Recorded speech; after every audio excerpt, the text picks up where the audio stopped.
사도신경으로 우리의 신앙을 고백하겠습니다.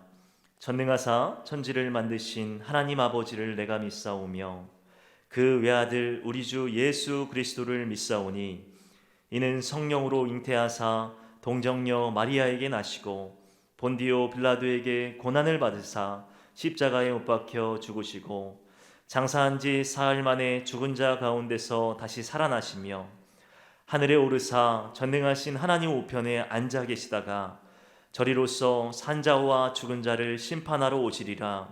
성령을 믿사오며 거룩한 공예와 성도가 서로 교통하는 것과 죄를 사하여 주시는 것과 몸이 다시 사는 것과 영원히 사는 것을 믿사옵나이다. 아멘. 261장 찬송 드리겠습니다.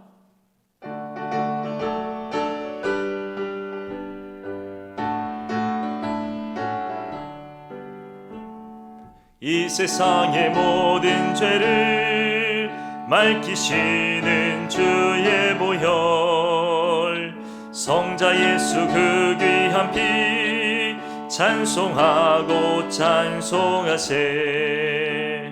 주님 앞을 멀리 떠나 길을 잃고 헤맬 때에 나의 뒤를 따라오사 진이 구원하셨도다. 흰 눈보다 더 주의 흘리신 보혈로 이게 씻어 주옵소서. 가시관을 쓰셨으니 피로 얼굴 물드셨고 십자가의 모진 고통 나를 위해 당하셨네. 말로 형용할 수 없는 그 세주의 구속하심, 그네와 크신 사랑 찬송하고 찬송하세. 흰 눈보다 더 주의 흘리신 보혈로 이게 씻어 주옵소서. 아버지를 멀리 떠나 바른 길을 저버리고 여러 가지 죄악으로 주홍같이 되었으니 물 같은 것 가지고는 씻을 수가 주 없네. 주여 귀한 보배 피로 날 정결케 하옵소서. 흰 눈보다 더 주의 흘리신 보혈로 이게 씻어 주옵소서.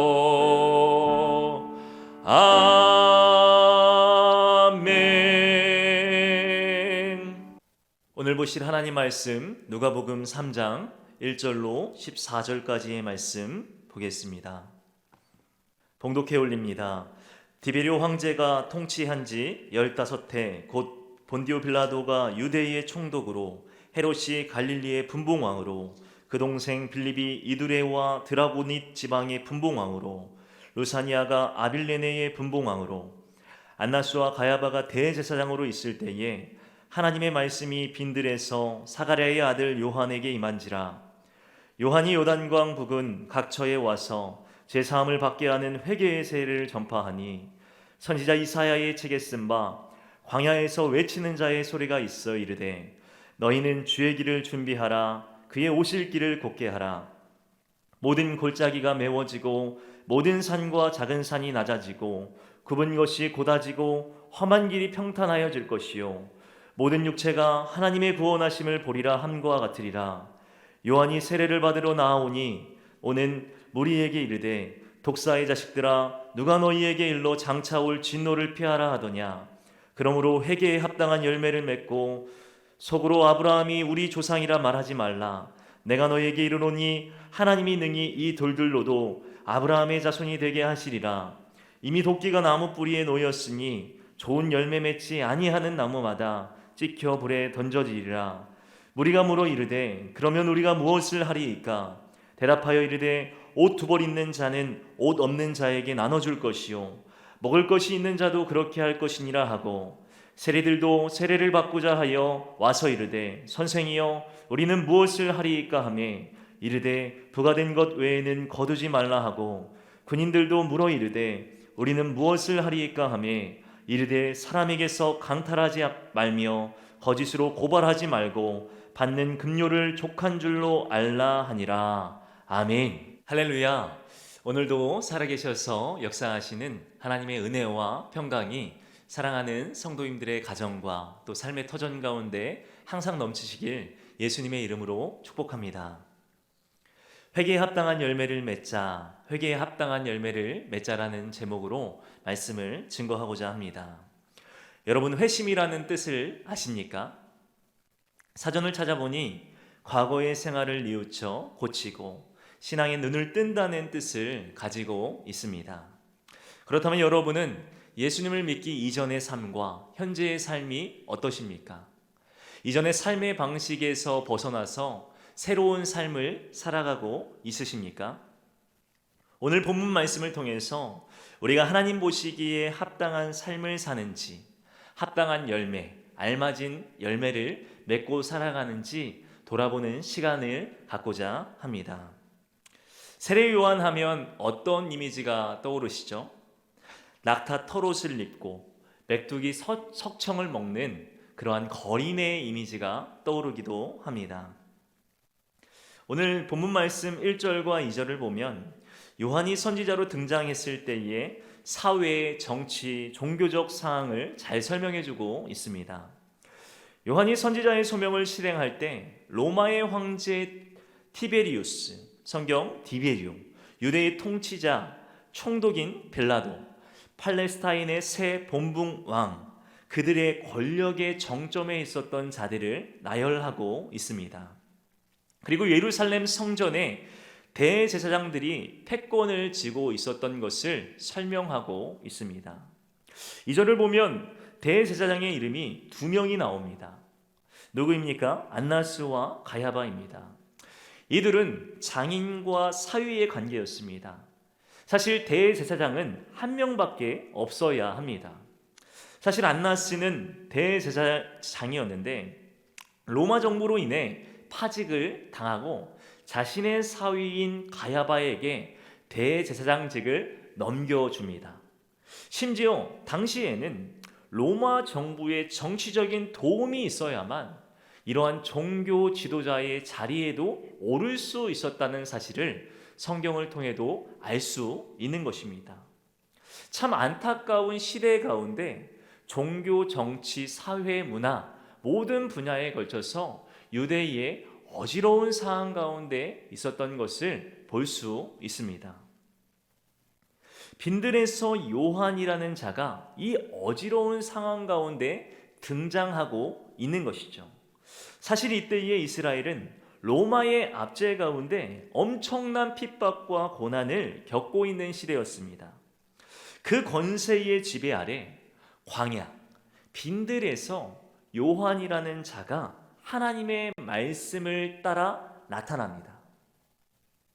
하나님의 말씀이 요한에게 임한 것이죠. 이것은 구약의 표현입니다. 여호와의 말씀이 사무엘에게 임하시니, 여호와의 말씀이 다윗에게 임하시니, 여호와의 말씀이 선지자들에게 임하시니, 바로 그 여호와의 말씀이 요한에게 임했다는 것입니다. 세례 요한을 부르시는 장면을 보여주고 있습니다. 그러므로 세례 요한은 구약과 신약을 잇는 마지막 선지자로 사용받게 됩니다. 아이러니하게도 힘과 부가 지배하는 세상에 빈들에서 세례 요한을 통해 하나님 나라가 실현될 것을 예고하고 있습니다. 그러므로 요한은 예수님의 오심을 준비하기 위해서 광야에서 등장합니다. 하나님의 말씀은 시대를 향한 하나님의 목적과 계획을 드러내고 있습니다. 광야의 삶 가운데 하나님의 뜻과 계획을 세례 요한을 통해서 증거하고 있는 것이죠. 세례 요한은 죄사함을 위한 회개의 세례를 전파합니다. 죄사함은 해방과 자유를 의미하고 세례는 새 생명을 의미하는 것이죠. 누가는 요한의 선포를 이사야 40장 3절로 5절의 말씀의 성취로 기록하고 있습니다. 이사야 40장 3절의 말씀을 읽어드리겠습니다. 외치는 자의 소리여 이르되 너희는 광야에서 여호와의 길을 예비하라. 사막에서 우리 하나님의 대로를 평탄하게 하라. 아멘. 결국 이사야의 말씀은 광야에서 외치는 자의 소리가 됩니다. 사랑하는 여러분, 광야가 어떤 곳입니까? 이스라엘이 출애굽하고 난 뒤 하나님의 임재를 경험하고 하나님의 말씀이 임했던 장소입니다. 세례 요한은 예수님의 길을 예비하고 곧게 하는 일을 감당하게 됩니다. 그러므로 그는 광야에서 주님의 길을 준비하고 있었던 것이죠. 세례 요한의 임무와 사명은 광야에 외치는 자리에 소리가 된 것입니다. 그러므로 우리는 예수님을 가르치는 교회가 되어야 하고 예수님을 선포하는 자리가 교회가 되어야 하는 것입니다. 결국 세례 요한은 주님이 오실 길을 곧게 하는 일로 회개의 복음을 선포합니다. 회개의 표시로 세례를 베풉니다. 세례를 받는 자들은 예수님을 영접한 것이고 구원을 보게 된 것입니다. 우리 한번 6절 말씀을 같이 읽어보겠습니다. 6절 말씀입니다. 모든 육체가 하나님의 구원하심을 보리라 함과 같으니라. 아멘. 모든 육체가 하나님의 구원을 보리라는 말씀은 메시아가 가져올 구원을 선포합니다. 구원이 유대인에게만 국한된 것이 아니라 이방인에게도 구원이 허락될 것을, 확산될 것을 예고해주고 있는 것입니다. 그러므로 사랑하는 여러분, 예수님을 믿으면 천국에 가게 된 줄 믿으시길 바랍니다.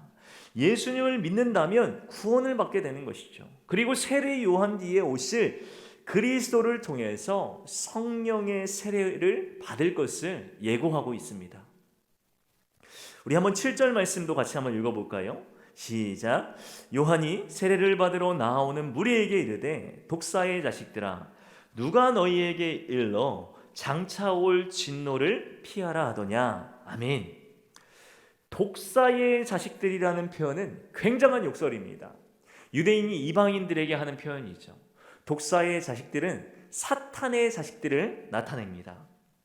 세례 요한이 전하는 메시지는 회개하지 않으면 유대인이건 이방인이건 모두가 심판을 피할 수 없다라는 사실을 전달하는 것입니다.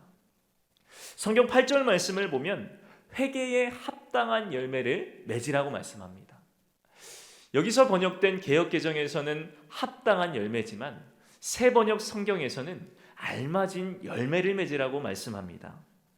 그렇기에 우리는 매일매일 종교적 의례에서의 회개가 아닌 진정한 회개가 있어야 될 줄 믿습니다. 메시아 그리스도 앞에, 예수님 앞에 회개할 수 있는 은혜가 우리 가운데 있어야 한다라는 것이죠. 아무리 아브라함이 유대인들의 조상일지라도 예수 그리스도를 메시아로 영접하지 않는다면 심판에서 자유할 수 없다라는 사실입니다. 마가복음 7장 19절에서 20절은 이렇게 말씀합니다. 아름다운 열매를 맺지 아니하는 나무마다 찍혀 불에 던져지리라. 이러므로 그들의 열매로 그들을 알리라. 아멘. 열매로 그들을 알겠다고 말씀하죠. 알곡과 가라지를 구별하신다는 말씀입니다. 그러므로 예수님께서 지금 우리에게 하시는 말씀은 무엇입니까? 회개에 합당한 열매를 맺음으로 말미암아 너희들이 회개할 때 기도가 깊어지고 회개할 때 말씀의 울림이 있게 된다라는 사실입니다. 사랑하는 여러분, 우리 모두 주님 앞에 회개함으로 주님의 자녀로서 아름다운 믿음의 열매를 맺을 수 있기를 예수님의 이름으로 축복합니다. 그렇다면 회개는 삶의 현장에서 구체적인 행동의 변화가 일어나게 되는 것입니다. 회개란 우리의 가치관, 세계관이 변화되는 것입니다. 기존에 내가 사랑했던 것보다 예수님을 더욱 사랑하고 세상을 향했던 욕망과 욕심이 하나님을 향한 갈망으로 변화되는 것입니다. 어쩌면 우리는 아직도 회개의 연속 가운데 있는 것이죠. 때로는 육신의 정욕과 안목의 정욕과 이생의 자랑 같은 것이 우리를 에워싸게 됩니다. 그때마다 바울의 고백처럼 그러나 내게는 우리 주 예수 그리스도의 십자가 외에 결코 자랑할 것이 없으니 그리스도로 말미암아 세상이 나를 대하여 십자가에 못 박히고 내가 또한 세상을 대하여 그러하니라. 아멘. 그리스도 예수만 자랑하는 세계관이 믿음의 삶으로 변화되어야 하는 것입니다. 그렇습니다. 회개에 합당한 열매를 맺는 삶이 바로 하나님의 길을 예비하는 삶이 되는 것이죠. 오늘 성경 10절로 14절의 말씀은 구체적인 회개의 열매에 대한 내용들을 말씀합니다. 10절에 부자들은 가진 옷과 음식을 없는 자들과 나누라고 말씀하죠. 12절에 세리들은 정한 세금 이상 징수하면 안 된다고 말씀합니다. 14절에 군인들은 폭력이나 거짓으로 남의 것을 늑탈해서는 안 되고 그들이 봉급에 만족해야 한다고 말씀합니다. 사랑하는 여러분, 교회의 사명은 이런 것에 있습니다. 바로 사랑하고 섬기는 일에 있는 것입니다. 회개의 열매 또한 그리스도 예수의 사랑과 섬김, 나눔과 믿음을 보이는 일이 되어야 하는 것입니다. 코로나 시국에 교회가 세상에 지탄받는 것이 아니라 세상의 빛과 소금의 역할을 감당하고 아름다운 회개의 열매를 맺을 수 있는 저희들이 되었으면 좋겠습니다. 말씀을 맺겠습니다. 세례 요한은 예수님의 길을 예비했습니다. 그리고 회개의 복음을 전했습니다. 그리고 우리는 회개에 합당한 열매를 맺음으로 그리스도인이라는 정체성을 가지고 살아야 하는 것입니다. 하나님 보시기에 합당한 삶으로 돌아오는 2021년도 되시길 예수님의 이름으로 소망합니다. 그러므로 우리의 삶의 말씀의 열매, 기도의 열매, 성령의 열매들을 거두며 사시는 저와 여러분 되시길 예수님의 이름으로 축원합니다. 기도하겠습니다. 살아계신 하나님, 은혜를 감사합니다. 오늘도 새벽을 깨워주시고 기도하게 하시고 말씀으로 하루를 시작하게 하심에 감사를 올려드립니다. 세례 요한의 회개의 복음을 우리가 받았습니다. 그러나 아직도 불의하고 악한 삶의 습관들이 우리 가운데 있음을 보게 됩니다. 하나님, 우리를 불쌍히 여기시고 긍휼히 여기셔서 은혜와 자비를 베풀어 주옵소서. 주님이 주신 복음을 만국에 선포하는 인생 살게 하셔서 광야에 외치는 자의 소리가 되게 하여 주옵시고 세상의 빛과 소금의 역할을 감당하는 저희들이 되게 하여 주시옵소서. 하나님, 성령의 열매를 맺고 살아가게 하시고 우리의 부족함과 연약함 아버지 하나님 불쌍히 여기셔서 우리가 다시 한번 일어나는 역사가 이번 한 해 동안에 있게 하여 주시기를 원합니다. 바라옵기는 우리의 가정과 또 삶의 터전 가운데 하나님의 은혜가 충만하길 소원합니다. 하나님의 도우심이 함께하는 임마누엘의 은혜가 있게 하여 주옵시고 감사드리며 하나님께 나아가는 오늘 하루가 되어지도록 역사하여 주시옵소서. 모든 것들 감사합니다. 축복하옵고 예수님의 이름으로 간절히 기도드리옵나이다. 아멘. 우리 함께 세 가지 기도의 제목을 가지고 기도하겠습니다. 첫 번째로 우리와 함께 하시는 주님을 바라보며 승리할 수 있도록 기도하시고, 두 번째로 코로나 극복을 위해서 또한 예배 회복을 위해서 기도해 주시고, 세 번째로 가정과 자녀들 개인적인 기도의 제목을 놓고 합심하여 각 가정에서 기도하며 나아갑니다.